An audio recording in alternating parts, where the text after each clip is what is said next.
J'ai toujours dit que le problème de la presse, c'est la hack. Non, je le réitère. Le problème de la presse en Guinée, c'est la hack. Ce n'est rien d'autre que la hack. Vous allez tourner 10 fois. Vous allez tourner en bourrique. Et la presse elle-même.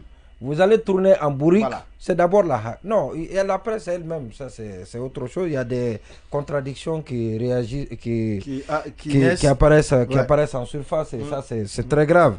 Maintenant, je l'ai dit que ce dont on parle, la sécurité nationale. Maintenant, on l'a ingurgité à la hack sans même savoir, sans même comprendre. C'est-à-dire que quand vous partez, vous demandez au commissaire de la hack, c'est quoi réellement la sécurité nationale? Quel est son contenu? Voilà, qu'est-ce qu'il faut mettre dans la sécurité nationale? On dit, ah, non, c'est ce qu'on nous a dit. Et donc, ils se sont réunis sur la base de ce qui leur a été dit pour prendre la décision. Et ça, ce n'est plus le pouvoir politique, hein. Ça, ce n'est plus la transition. Si ça a été entériné, parce que la décision de nous retirer, la décision de retirer qui entérine le brouillage, bien que illégal, le procédé est illégal, mais ça entérine.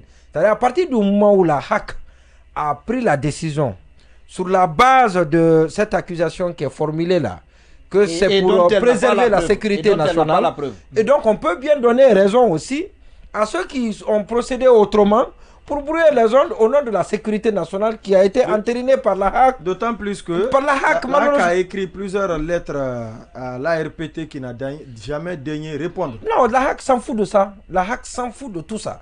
Maintenant, après, c'est les journalistes qui se retrouvent au chevet de la même hack là, qui se portent médiatrices sur la base de quoi? Non, ce sont les associations. Voilà, oui, les associations. Voilà. Et qui reconnaissent, qu'il y a en notre sein des dérapages. Mais ça, c'est dans toutes les corporations. Exactement. C'est pour ça qu'il y a la régulation. Non, c'est pour ça qu'il y a la régulation. C'est pour ça qu'il y a la justice. Il y a la justice parce qu'il y a des dérapages. C'est pour corriger les dérapages. Bien entendu. C'est vrai, on le reconnaît. Il y a des dérapages au sein de la presse. La gendarmerie, leur existence, c'est justement corriger. C'est pour corriger les dérapages. Maintenant, il y a des dérapages. Maintenant, comme la hack, malheureusement, n'a pas pris ses responsabilités, la hack a donné l'impression aux autorités que, bon, nous qui sommes chargés de réguler les médias sont récalcitrants, les journalistes récalcitrants, ils ne nous écoutent plus, parce que c'est l'image renvoyée par la hack. Et les autorités aussi, alors tout pouvoir public, je l'ai dit, hein, tout pouvoir public est prédisposé à éteindre les voix dissonantes. Ce n'est pas que...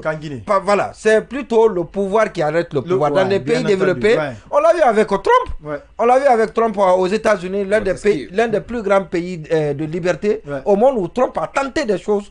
Donc, ici aussi, on peut tenter. Maintenant, si le boulevard est ouvert, si le boulevard est ouvert, l'institution qui est là est favorable à ce que les voix soient éteintes, mais sans doute, il faut saisir l'opportunité. Aujourd'hui, on parle très moins, on parle très peu de notre cas. De la hack. Non, pour que la situation s'éclaircisse. Bien sûr. Oui, nous avons une situation qui n'est pas éclairée, qui n'est pas élucidée. Vous nous demandez de faire une autre, de prendre une autre décision. Je dis c'est la hack. C'est pour ça il faut, comme ce n'est pas le moment, parce qu'on va paraître inaudible.